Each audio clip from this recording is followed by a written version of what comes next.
thanks to everyone for joining in today. So this evening, we are going to talk about immersive museum design. But before jumping into that, I just want to give a brief about how I ended up designing museums, because I'm an architect and then I studied conservation. So being an architect, you can get chances to work on a variety of projects. And as architects, you are also always encouraged to travel and explore as much as possible. And being a travel buff, I traveled across India throughout my childhood and then got a chance to also travel around Europe and study conservation in Belgium. And during that time, I explored a lot. Like, I just went crazy exploring all monuments, museums. And then after completing the masters and started my work at Drona with Dr. Shikha Jain. It gave me a lot of opportunities to design different museums in different parts of India and get them executed as well. So here I have put in all my experiences that I had gathered in my travels and the inspiration from so many museums that I had visited. Being a conservation architect by profession, most of the museums that I have worked on are in historic buildings, which makes the process of design more interesting and complex as well, since a lot of other factors also need to be considered for historic buildings. So now let's jump into the main part of the presentation. Today, I will be giving a brief about immersion, interaction, the need for immersive technology in museums, the different ways these are incorporated in the museums, with examples of some of the projects that I have worked on. Some of these are still in the process of execution, so I will just be showing you the proposals of those museums.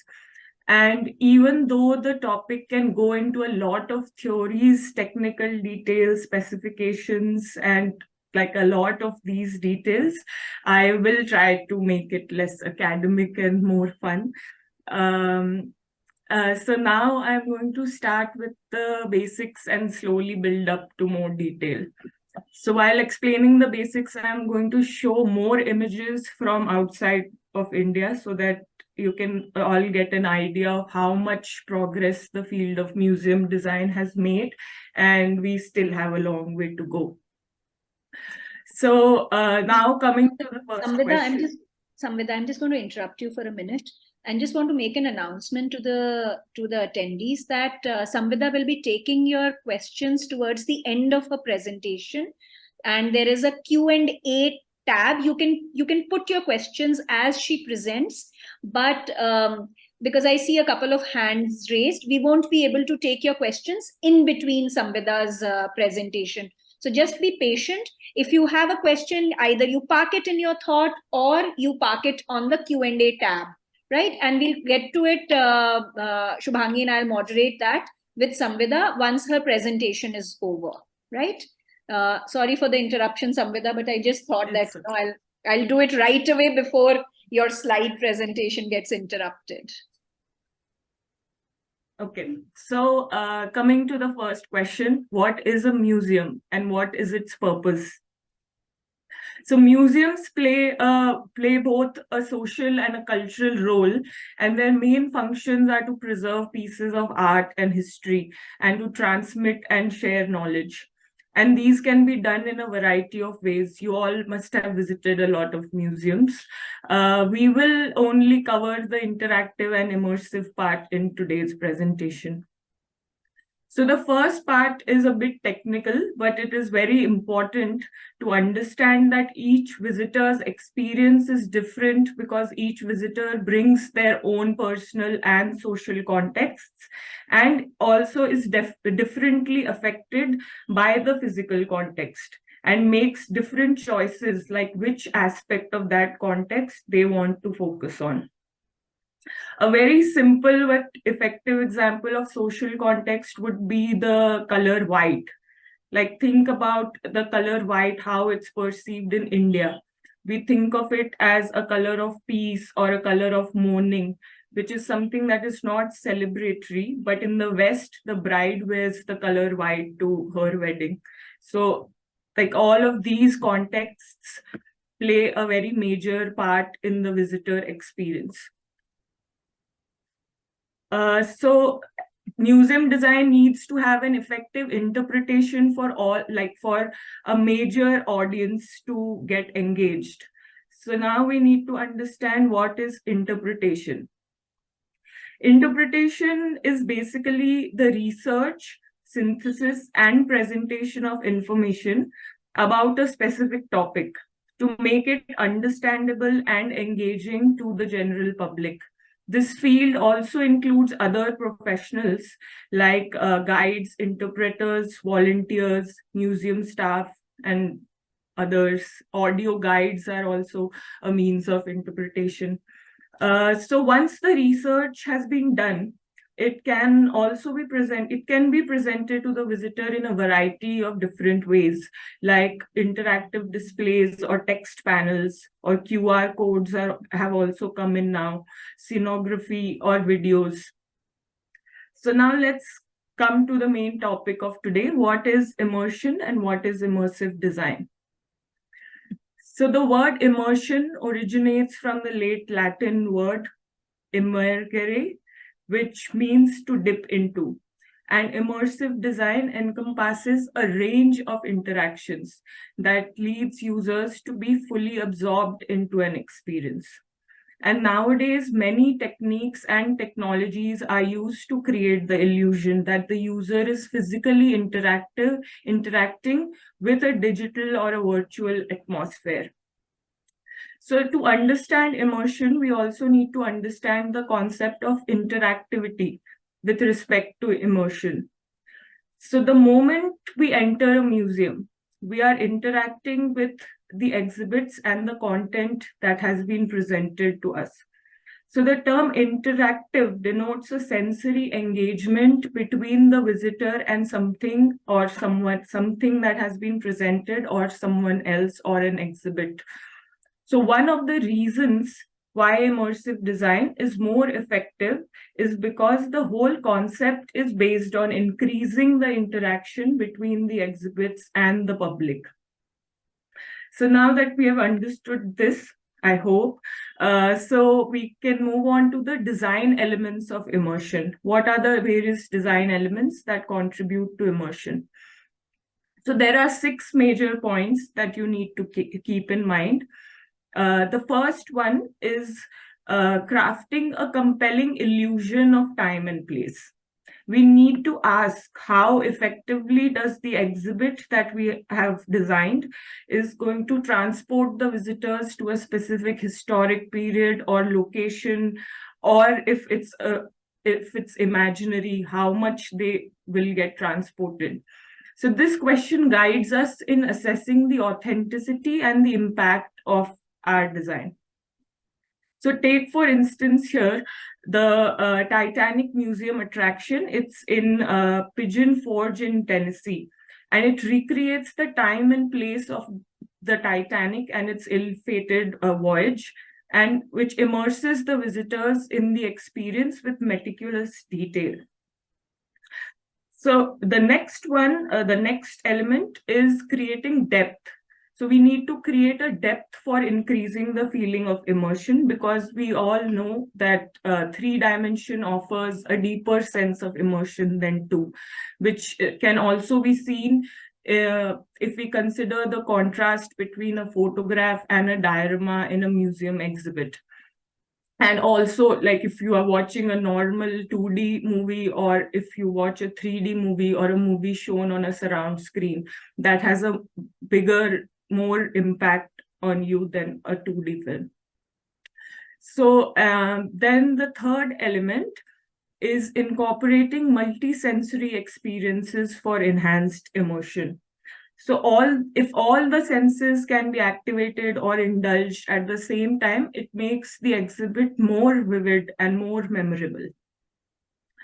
The fourth one is meaningfulness, which is making the subject engaging and easy to understand, and the degree to which the subject matter comes to life. So these images are from the exhibition at Kona, which happened here in Delhi in 2019. And it showcases this concept of meaningfulness because they took like really intense subjects, and with clear storytelling and the interactives, they made those concepts, those complex concepts, easily digestible. Because in the left image, they used AR to describe how the space debris is going to be in some years, because there is like 7,000 tons of space debris flying in the space, and they used AR to depict that. I couldn't get a better video to show it, but I'll show another examples later. So the second last one is mental imagery, which encourages the visitors to use their imagination and transport themselves to the time and place that's being showcased. So here we have an image of the Crystal Gallery exhibit in the City Palace Museum in Udaipur, which stimulates mental imagery. The crystal artifacts that have been displayed here, they encourage the visitors to imagine the opulence and the grandeur of the Mewar dynasty, and fostering a deeper connection to the historical context. And the last one is making sure that there is a lack of interfering factors, an environment that is free from distractions, and has to be created to for a seamless immersive experience. A very good example is here at the Indian Music Experience Museum in Bangalore, where they have just focused on one animation that they are showing, and they have kept the whole space empty with just some seats, so that the visitors have like a seamless immersive experience of that animation. Because if you put like a lot of other exhibits in between, like a display case or a display cabinet, something that really hampers the visitor flow and the whole experience that you are trying to create. So now that we have covered the design elements, we come to a very important question, which is, why is it needed? Why do we need immersive design? So let's have a look. Immersive design or immersive technologies are being integrated into today's museums to make them more inclusive, so that people from all backgrounds and abilities can enjoy them, of all age groups can enjoy them. They are increasing the interaction with exhibits through technology, making the experience more captivating and memorable. Because earlier museums used to be like those boring places with display cabinets and a lot of artifacts and a lot of text panels. But now the experience is changing. And museums are now also competing with other leisure activities, offering different experiences for different age groups for everyone. So now, just for an example, think about visiting a museum, regular art museum, where you see a painting and you find it really beautiful and nice. But it is also kind of passive. I'm not demeaning art museums, but I'm just giving an example. So then now imagine an exhibit with immersive elements, which give you the feeling of being inside the painting.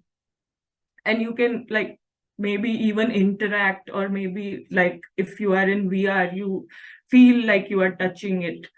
So immersive experiences add these kinds of wow factors.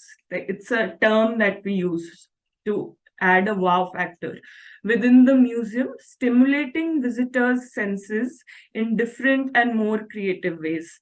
And the technology that we have now can really help you achieve those ideas. So now I think I've given a lot of information. So we can come to the more interesting part of the presentation on the ways of incorporating this in your museum designs. So I think all of you, most of you must have come across immersive experiences like ride simulators in shopping malls, or variety of rides in theme parks, movie theaters, exhibits in zoos, dioramas in natural history or living history museums, or even film sets like the Ramoji Film City, if you have visited. These give you a feeling of immersion, a realistic feeling of time and place, realistic looking habitats, or an experience of bygone days, if you are talking about a living history museum. So now let's look at how these can be incorporated in museums.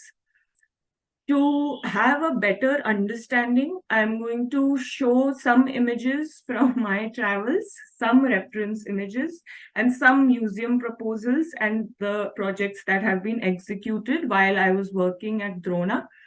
But before getting into it, I would like to add two very important points. The first one is that many times, depending on the design, your proposal, you can combine and use several methods or technologies together to create an immersive or interactive environment. It's not necessary that you just use one in your design. You can use a combination of several methods. And the second, that you as designers should not propose, or the organizations which are approving should not implement these technologies just for technology's sake. It should be mission driven, and it should ultimately help solve a problem for the museum. The technology should also enhance the content, exhibit, or artifact, and should not be isolated. And the most important part is that to make the exhibit fun, interactive, and engaging, you should have strong content. If you don't have content, you're interactive, even if you put in a lot of money, it would not be good. So now coming to the types and the ways of incorporation. The first type of immersive design has always been museum dioramas, which created a simulating immersive experience and has been in use for more than 200 years. It is still used in museums sometimes, nowadays integrated with new technologies, or because of the lack of funds for immersive technologies, or the lack of awareness amongst the museum professional staff or the officials of newer technologies. Animal habitats, limestone caves, period rooms in art museums, these all fit in the diorama framework. So here, the image that you can see, and even the next image, are some dioramas that have been created in a defunct salt mine, which is around 300 meters underground in Poland, and it is now functioning as a museum. So here, the location of these dioramas, plus the elements, plus the lighting, all play a huge part in creating an immersive feeling for the visitor, even though they do not have any technologies integrated. The other example is one which we executed in Sir John Marshall Museum in Sachi in 2020. This museum is in his old residence where he was residing during his work at Sachi Stupa, and the museum showcases his work as well as the evolution and work of the Archaeological Survey of India. This diorama shows a part of the archaeological excavation of Mohenjo-daro, which the then Director General of ASI, Sir John Marshall, discovered. Another example is from a proposal for a museum in Patna, which is under execution now. Here, the museum has a total of 10 galleries, and since it is an existing museum from the early 20th century, which is being upgraded now, it already has a huge collection of 18,000 antiquities. So we emphasized designing the exhibits focusing on the artifacts and using technology as a support to enhance the museum collection and to promote visitor engagement.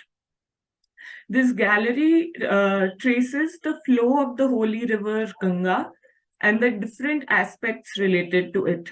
It is a huge gallery with small divisions showcasing several aspects.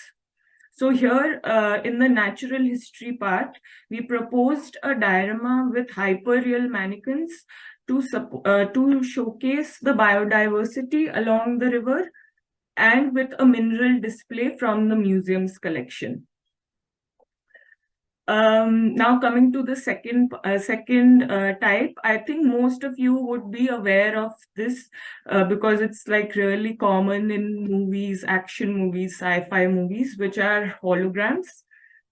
These are translucent floating displays, and you can, depending on the way it has been implemented, you can walk around them and see them from different angles in 3D. So here what you see is a newer technology which is coming up, which is of projecting the hologram on a holographic film. So it's a screen on which it is projected. This is a holographic projection show at a circus in Germany. So the content here is so engaging and so mesmerizing that the visitor gets mesmerized and they can suspend their disbelief just like they do while watching an action movie or a fiction movie.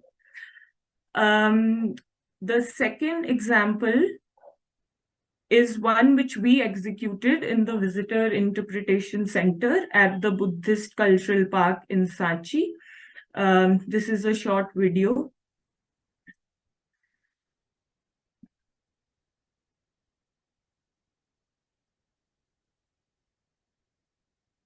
So this holographic projection shows the evolution and the different parts of a Buddhist stupa. This was also done in 2020, and as you can see, this technology needs a lot of space in comparison to the ones that have been developed now, the one that I showed before. You can skip it.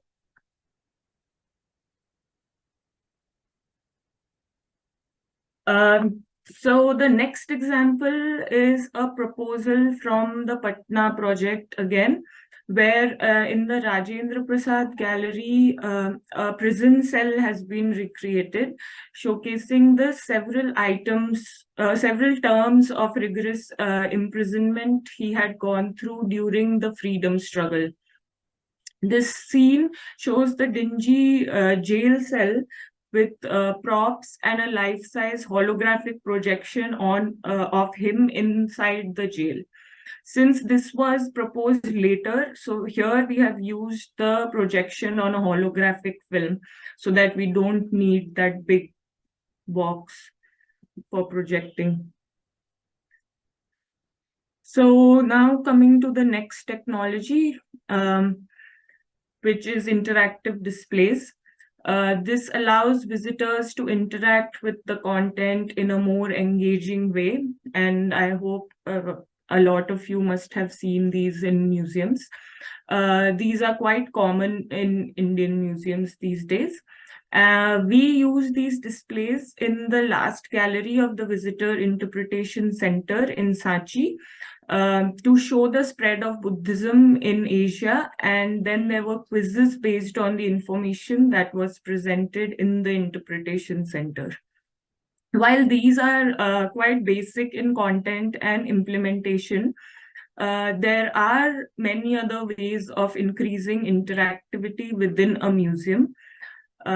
For example, yes, you could have a display where visitors can use their bodies to control the movement of objects on a screen, which is triggered by motion sensors, or the right side image, which is from a wine museum in Bordeaux in France, which has a huge display of these sniff boxes where you smell it and then you have to identify the ingredients that go into a particular wine by smelling. So I will also show another proposal at the end where we have used a lot of these technologies and methods to create an immersive experience.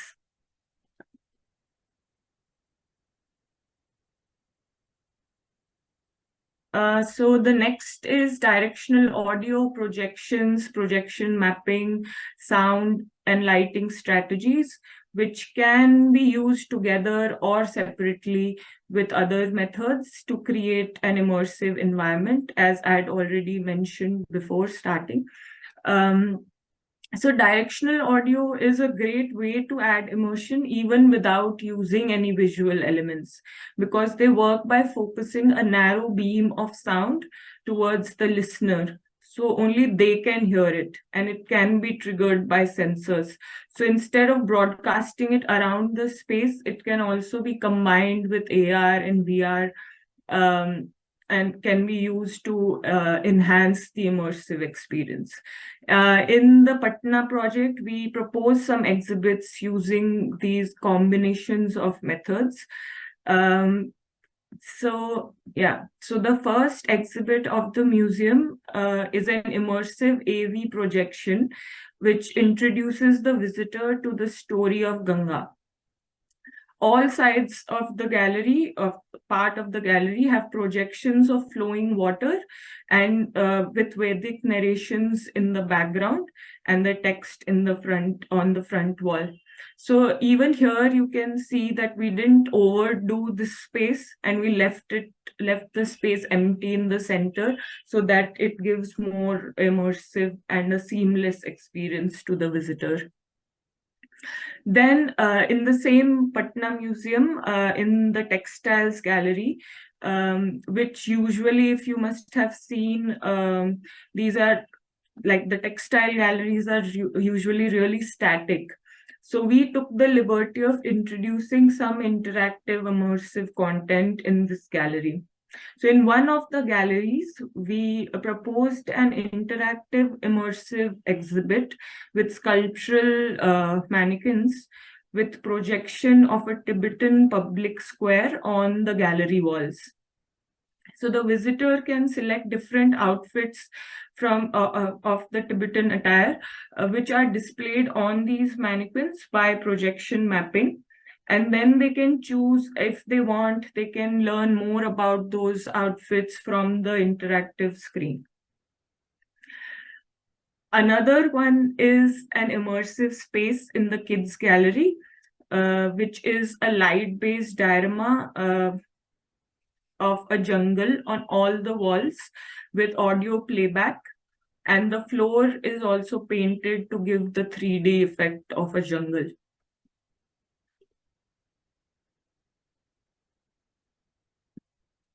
So now let's move to the last three technologies, which are AR, VR, and MR.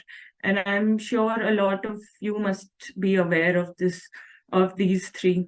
So both AR and MR allow you to place computer-generated objects in the real world so that they look as if they are actually there. In AR, you observe the real world through the camera lens or AR glasses, and the device overlays the digital content within it. So in these images, like you put your phone camera in front of the diorama or in front of the model, and you can see movements in the screen, or you can see, as in the right side image, you can see the original furniture and use of the building in the model.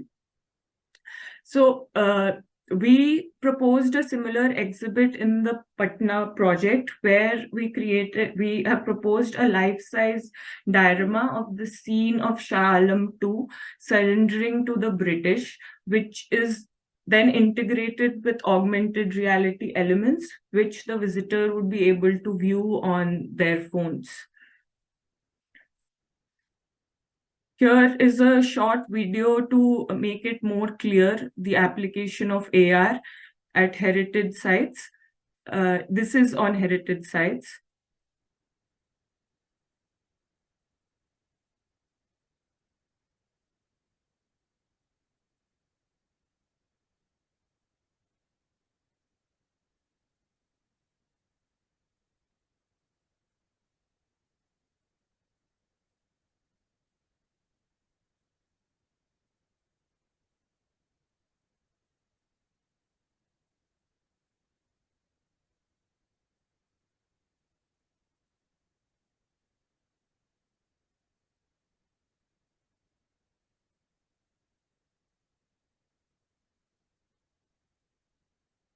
You can skip it now. Yeah. So now coming to VR, which is very interesting and is also picking up pace these days. It is an experience of entering a computer-generated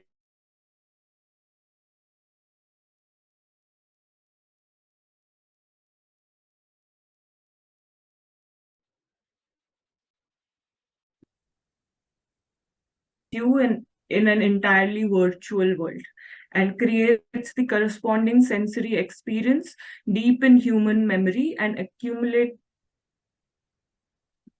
Am I audible? Yes, absolutely, Samvida. Yeah, yes. Okay. And it creates the corresponding sensory experience deep in human memory and accumulated experience in the real space, which is more intuitive. I would also like to add that VR does require a bit of investment in the beginning for the headsets and for the content to make sure that the content needs to be really thought of and well made to make sure that it's enjoyable. Otherwise, it would just look like a gimmick and not look good. So these images, you can go back, Shubhangi.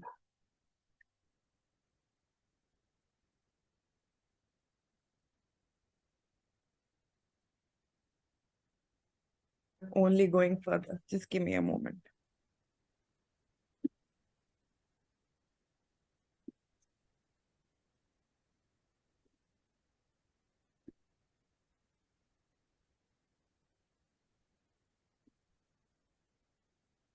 Yeah. Yeah, so like in these images, you can see that in the left side, in both the images actually, that the equipment is just being placed in any space and the visitors can experience of being in the environment that has been programmed, that has been made. Like in the right side image, it shows the visitor experiencing paragliding or skydiving just being in a room. Another example of VR is Project Dastan, which is from India, where they're using VR for partition survivors to visit their ancestral villages. And it is quite popular and it's doing really well. So now coming to mixed reality. So VR and AR, they converge in mixed reality. It involves using a headset like in VR, to overlay virtual creations in the real world, just like in AR. But the difference is the way of interaction. So here you can, the real physical objects are computed as part of the virtual world. So for example, you can, while you are wearing the headset and you are walking around in a room, And if a paper is placed on the table, but if it's computed in your content, you pick up that paper and you see a manuscript. You don't see a blank piece of paper, you see a manuscript. Another example is where you can point at a displayed artifact and get more information about it, like in the right image. There are many other ways of increasing interaction within a museum as well, like sensors, RFID tags, computer vision, but we will not get into those because otherwise it's going to be too long. So now I will quickly show one last example of another project by Drona in the National Library in Kolkata, which is another museum in the process of execution. So here we had comparatively bigger and wider spaces with much higher ceilings, which allowed us to create grander experiences. This museum focuses on exhibiting the multilingual oral and written diversity of Indian languages. And the galleries here look at the evolution of languages in the subcontinent. So considering the brief, we had more possibility of creating interactive exhibits related to speech or listening. So this image is from the first gallery, which introduces the visitors to an interactive space that looks at stories and experiences of the first word. So through creation myths, the left wall of the space explores the stories with a light-based diorama and directional speakers that look at the genesis of language or speech. And the right-hand side wall has interactives based on a visitor's experience with their mother tongue, understanding the key moments of early experiences with language. So this wall is designed as sensory experiences with different textures, sounds, and smells, creating an immersive environment with interactives focusing on the four senses. And then there is a central display, which is an extension of the sensory wall, focusing on the sense of hearing. So, for example, here, this is a book interactive looking at lullabies and the role they played in socializing children to their mother tongues, with a projection on the book, the projection of lullabies on the book, and directional speakers playing audio nuggets. Yeah, so now that we have looked at some different types of immersive technology available and some practical applications, let's talk about the things to consider to ensure that you as a museum designer can propose them, consider things to consider as a museum designer before you propose these in your project. So it is very important to have a clear idea of what you want to achieve from the exhibit. And you need to ask certain questions like, what are your goals? What do you want the visitors to take away from the experience of the exhibit? Will you be enhancing the content with this technology? Or you are just making a show of things? And once you have thought about these, you can start thinking about which technologies will be best for you to achieve these goals for your design. Then it is also important to make sure that you have the right team in place. You can also consider hiring a consultant, which is a very common practice.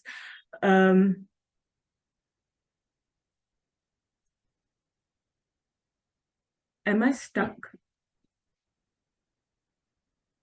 No, Samvida, you're audible. Okay.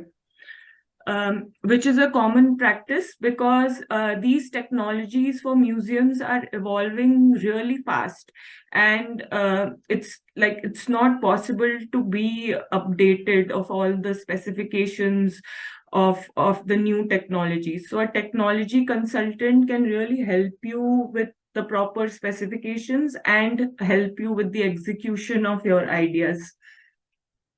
And then finally coming to the practicalities of space, of money. So immersive technology does need some consideration about the exhibition space you are putting it in. Some of the questions that you need to ask are, will visitors be able to use it easily? Is there enough budget for maintenance and repairs? Is there enough room for the equipment? Because a lot of the technologies need like a control room or another room for the computers and servers. So is there enough room in the museum for this equipment? So once you have covered these, it can give you a general idea of the feasibility of your design, of your idea that you are that you want to propose. So like every other technology or anything, there are some cons to these as well. So these are some of them that I have listed, which are like controlling museum flow, the possible spread of germs because of VR or because of audio guides or stuff like that. Isolation of users and technology, because when you like put an exhibit like VR, so some users are using it, but some are not. So it's like isolation. And then there is also an increased cost of design and maintenance that comes with the technology. And there is a visitor perceived loss of museum quality and reliability, which is quite high when the exhibit does not function properly, which is, I think, very common in India due to a variety of reasons. So now I think I've covered everything. To conclude, I just want to add that I believe that like other kinds of museum interpretation, immersive media is also just a means to an end, and it must work with, not against, the visitor interests and agendas. Museums should take risks to involve immersive media in their collection or exhibit. When there is a problem that is addressed, solutions involving technology should be brainstormed to see how the problem can be resolved. And by incorporating these technologies and methods, the museum can allow for experiences that can only be featured on site and can intrigue audiences to visit. So with this, I conclude my presentation, and I hope it was informative and interesting enough. Thank you. Thank you, Samvida, for that wonderful presentation. I always enjoy looking at museums and museum design, so that's good stuff for me. So now we have come to the point where we are taking questions. So please put in your questions in the Q&A box. I see that some of you have put in the questions in the chat box, so I would recommend that you put it in the Q&A box. And thank you, Prachi ma'am, for chiming in and saying that it actually completely skipped my mind. But yeah, please put in your questions in the Q&A box so that we're able to answer it in a proper manner. But to start off, somebody is asking, how are AR created for Jantar Mantar, Hawa Mahal, etc.? Samvida, do you want to say something about that?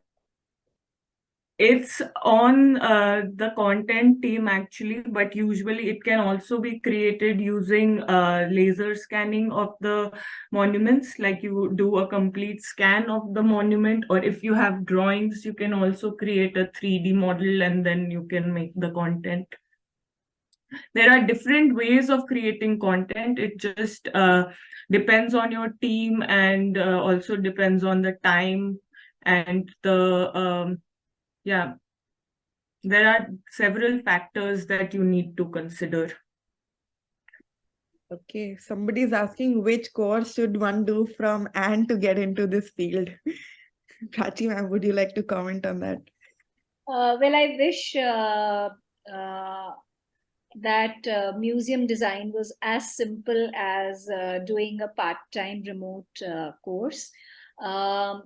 So I'm afraid that I'll have to say that the course at AND does not really fully complete your proficiency for museum design. I think it's a highly specialized area, like Samvida first did her architecture, then conservation. You have to understand the history, the context. You have to understand elements of interaction. But what can happen is that both our interior design course and our UX design course, right?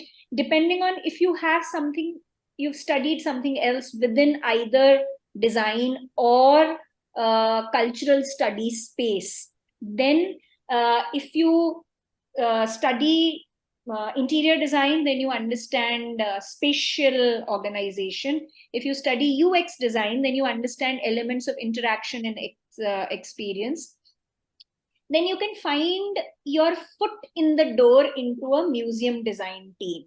But I don't think that you can just study a part-time course and become a museum designer proficient in doing that. For that, you have to do something more, immersive. Yeah, right. So Ankit is asking, is it also for a UI UX designer? So I think we've sort of touched upon that fact that, yeah, you do need an element of understanding interaction, and UI UX sort of helps you do that. So yeah. But the motion design course also gives you with some skills that with which you can function within, creating these immersive interactions. So you won't be able to conceptualize an entire museum experience based on this, but you can work as part of a museum design team, because once a museum, I mean, it's a very large scale project, any museum design, and it's an interdisciplinary, multidisciplinary work. You need people who understand built spaces, people who understand visual communication and various forms of visual communication, AR, VR, motion, signage, wayfinding, so it's a very large scale project. So you can find your space within a museum design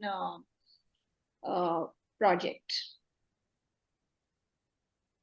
Shweta is asking, what are the prerequisites to become a museum designer when you are new to the design field?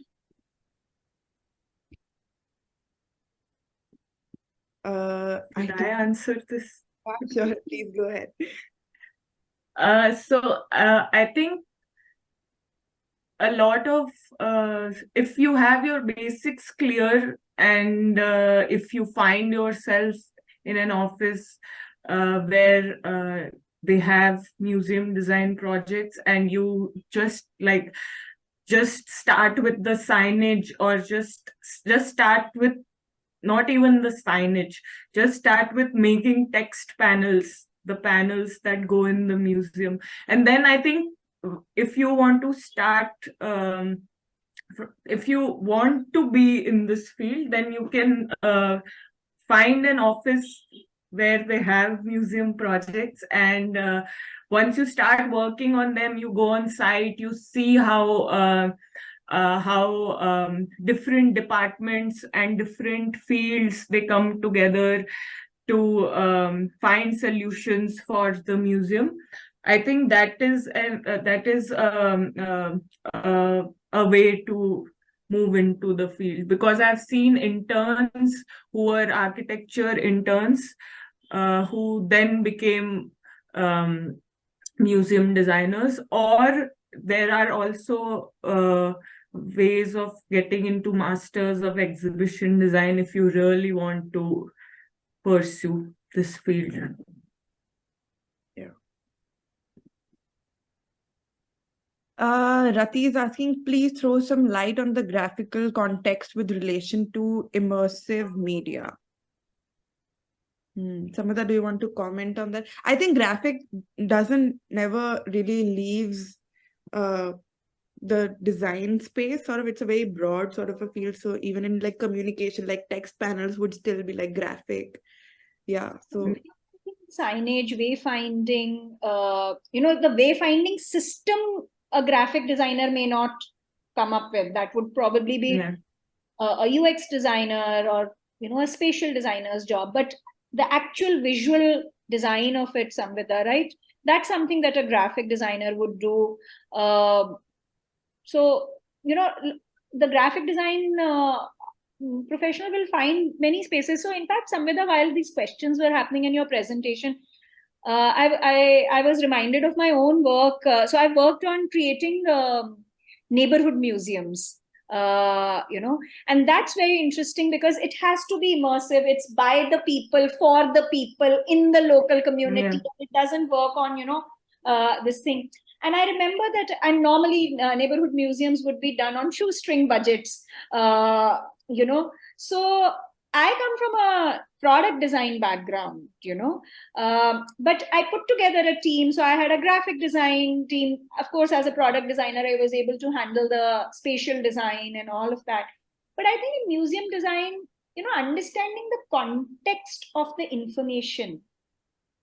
For somebody to conceptualize the museum, you have to understand the context of the information or the content itself that you're putting out.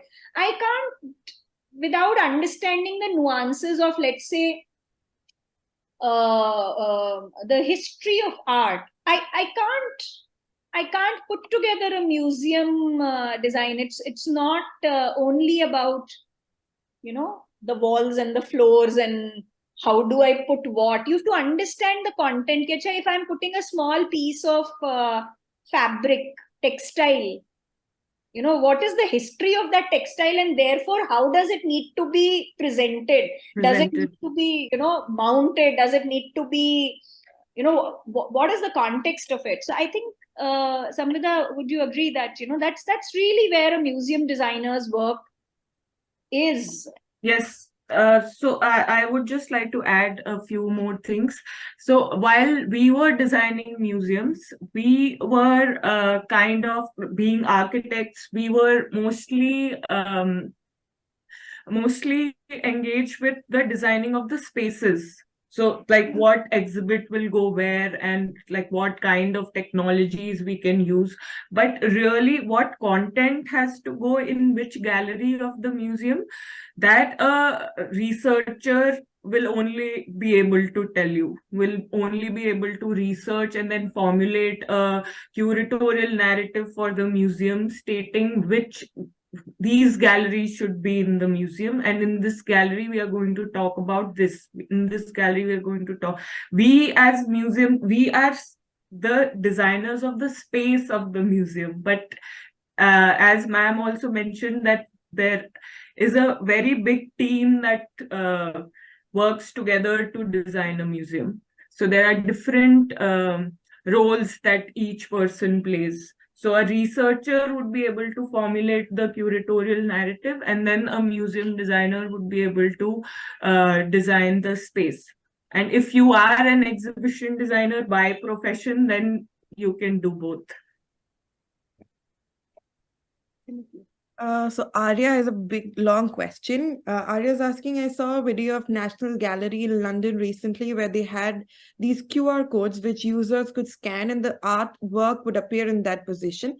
What if something similar could be achieved in each of our homes through an AR app? Since you worked in bigger spaces, I just want to know how was it to design an AR experience, keeping in mind the space constraints, and is it possible to have something like this at home? Also, what are the factors that let you know that your museum is a success, and how do you bridge the generation gap of using these technologies? So it's a lot of questions. I'm not sure that you can definitely do it at home as well, but yes, you will have to do the whole process of the content and what to scan. You'll have to make the QR code, and then no, not the QR code, the content of what is getting overlaid on what. So that has to be. I think a very crude but a very simple example, and a very example of this would be like the Pokemon Go game that was around. It would sort of overlay the content on different places that you would visit and sort of walk around. So that is, I think that it is, the technology very much exists there, and it is being done. So you can play Pokemon Go at home. So I'm sure it's an easier. But you can't do it at home. Like, can't do it at home. There is a lot of back end things that go. And what do you comment on the bridging the generational gap also? I think I think that is going to be. Yeah. Sorry? Go on. That is like a bigger research of visitor experience, and bridging generational gap. Yes, usually all the museums, like mostly all the museums, have a lot of different experiences or a lot of different exhibits for people of different ages to engage in.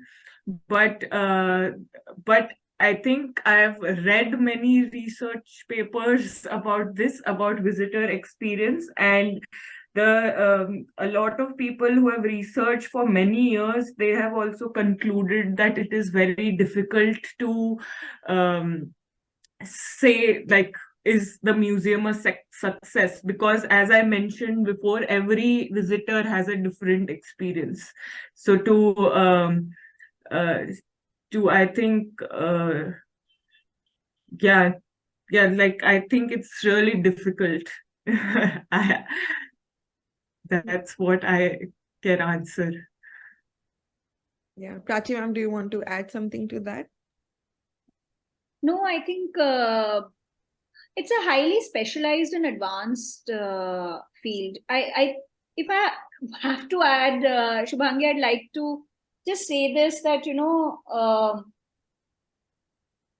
there seems to be an obsession of oversimplifying everything in today's time, and of course, I mean, things have to be simple, but then simple is complex and layered as well. So yeah, quick fix, quick gratification, let's learn this very quickly, let's do this very quickly. I'm actually very curious to understand how do people understand immersion.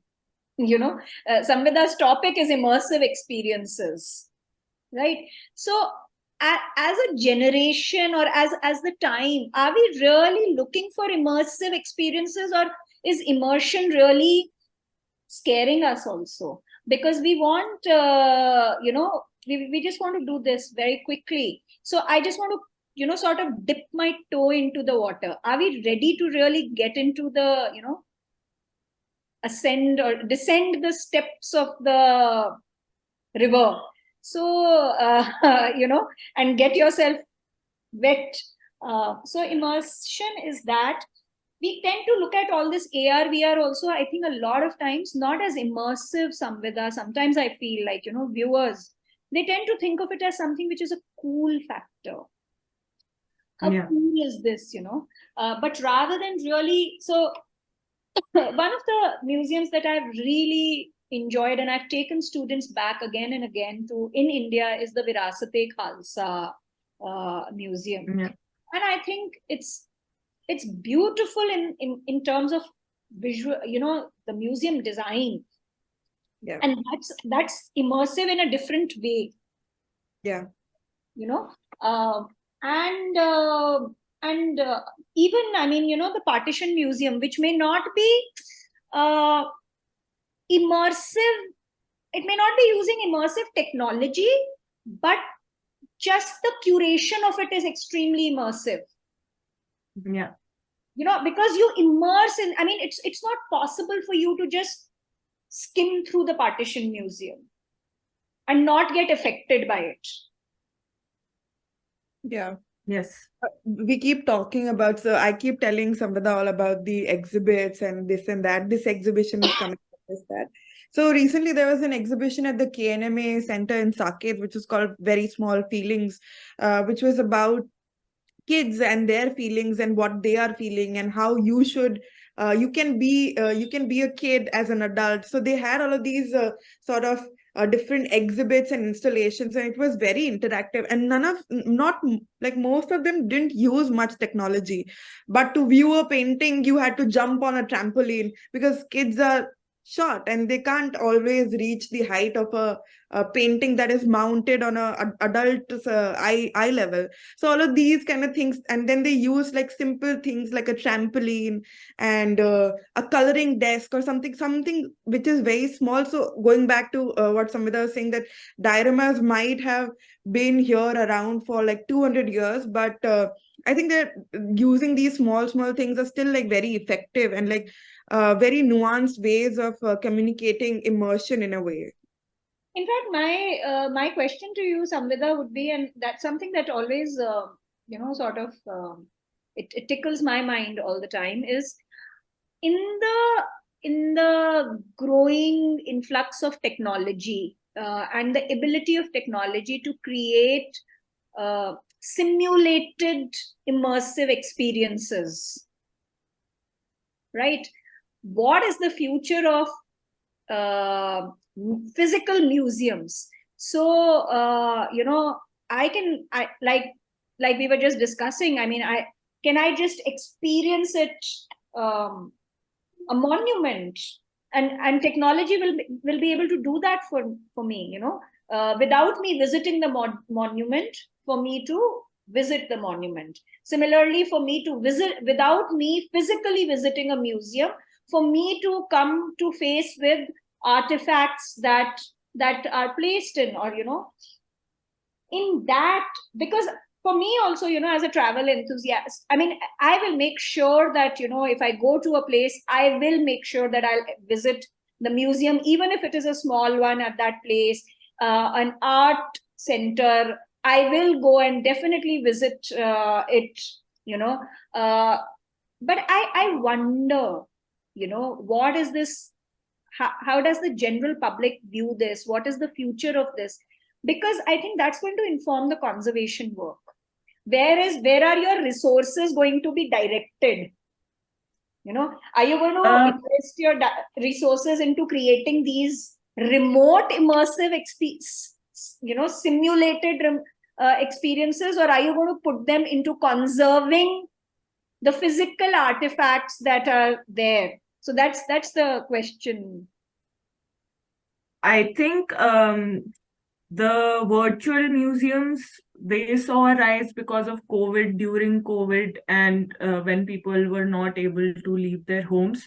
But since COVID has ended, I think I can say that.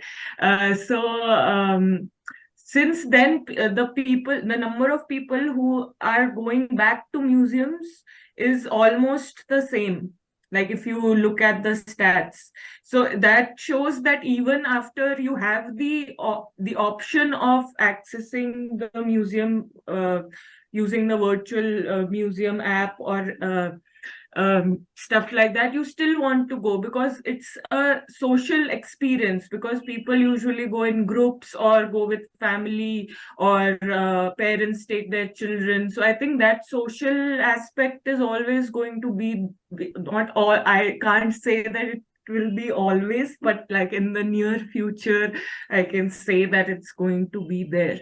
So that's why I think, and that's why even in India, the number of museums have increased a lot in the last few years, and a lot of other museums are also upcoming, because if you make a good museum which has a balance of technology and the artifacts, I think a lot of people are interested in going to museums. Absolutely. In fact, to add to this, that and it's my hypothesis that why a lot of museums are coming up in India in the recent past. A part of it is about how this country is progressing, our economic climate, and the fact that we now have money to invest in this. Yes. I mean, to begin with, for the first 50, 60 years, you were just building the nation once you were coming out of colonization. But I think the other is also because, you know, like I was thinking about the Partition Museum, for example, you know, and I was thinking that, you know, very soon people who have experienced partition firsthand, they are disappearing from this world, right? So, my parents were born and brought up in the post-independent India, young India. My grandparents have experienced the partition or the pre-independence, this thing. I've heard stories from them about that. But what about the next generation? They need a museum for them to even know that, you know, and therefore it needs to be immersive. For them to be able to relate to, empathize, or, you know, really for it to sink into them. Otherwise, partition or anything for that matter, you know, whether it is culture. So the Bhopal Museum is also beautiful, the way it is done, you know, for you to have that tactile experience, then the reality sinks into you. Otherwise, it's something that you read in your history or social science book, and it's just that, you know. Yeah. Like, the Holocaust is just I was going to talk about that. Like in Europe, you can actually go to the concentration camps and see where all of those horrific incidents took place. So at least there are these physical structures which are still present. But if there are no structures present, then I think you need to create experiences so that it can be disseminated or people can experience them. So absolutely. I think, yeah. Samvida, in fact, that reminds me immediately. I mean, this has been so great. Like, my probably most immersive experience in a museum has been in the concentration camp in Cambodia. You know, and okay. Cambodia went through a similar genocide as the Holocaust.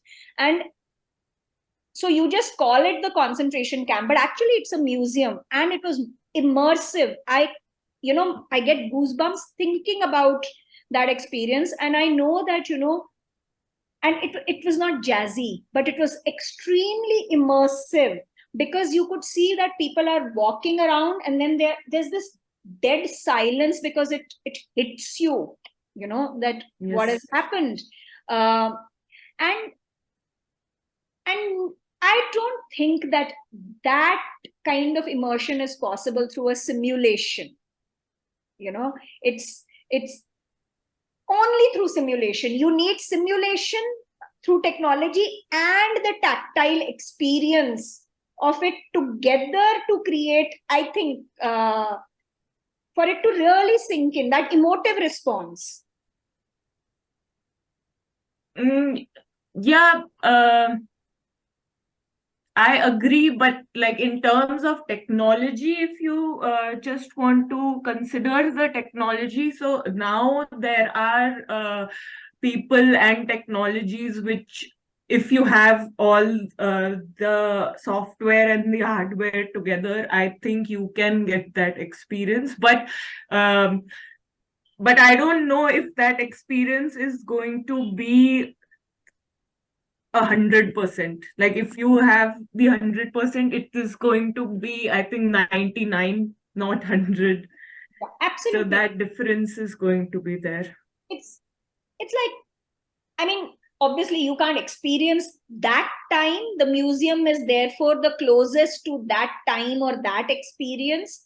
And yes, you can. And I think immersive experiences in the museum are important. I mean, I remember when I was studying and I used to visit the National Museum, and I mean, you had to be deeply interested in that, topic for you to remain engaged with it. Otherwise, you could just sleepwalk through the galleries of the National Museum as well. Yes. But I know that these technology-enabled experiences help you, get people interested as well.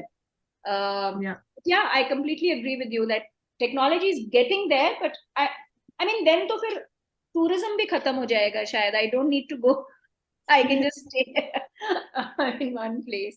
Okay, I'm mindful of the time, Shubhangi, and I think we've cleared up all the questions that are relevant so far. Yes, we have.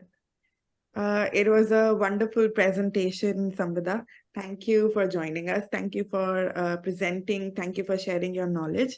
Thank you, Prachi ma'am, for joining us and helping us with all of this that we call kaleidoscope, and we bring different perspectives together. So thank you for that. Thank you everyone for joining us today. Hope you had fun. This was a very interactive, engaging, fun discussion. Hope you got to learn something new. Thank you for being patient with us and sticking around till the last. So yeah, that's it for today, and good night. Thank Bye-bye. you. Thank you so much, Samvida, and good Thank night. you, ma'am. Good night.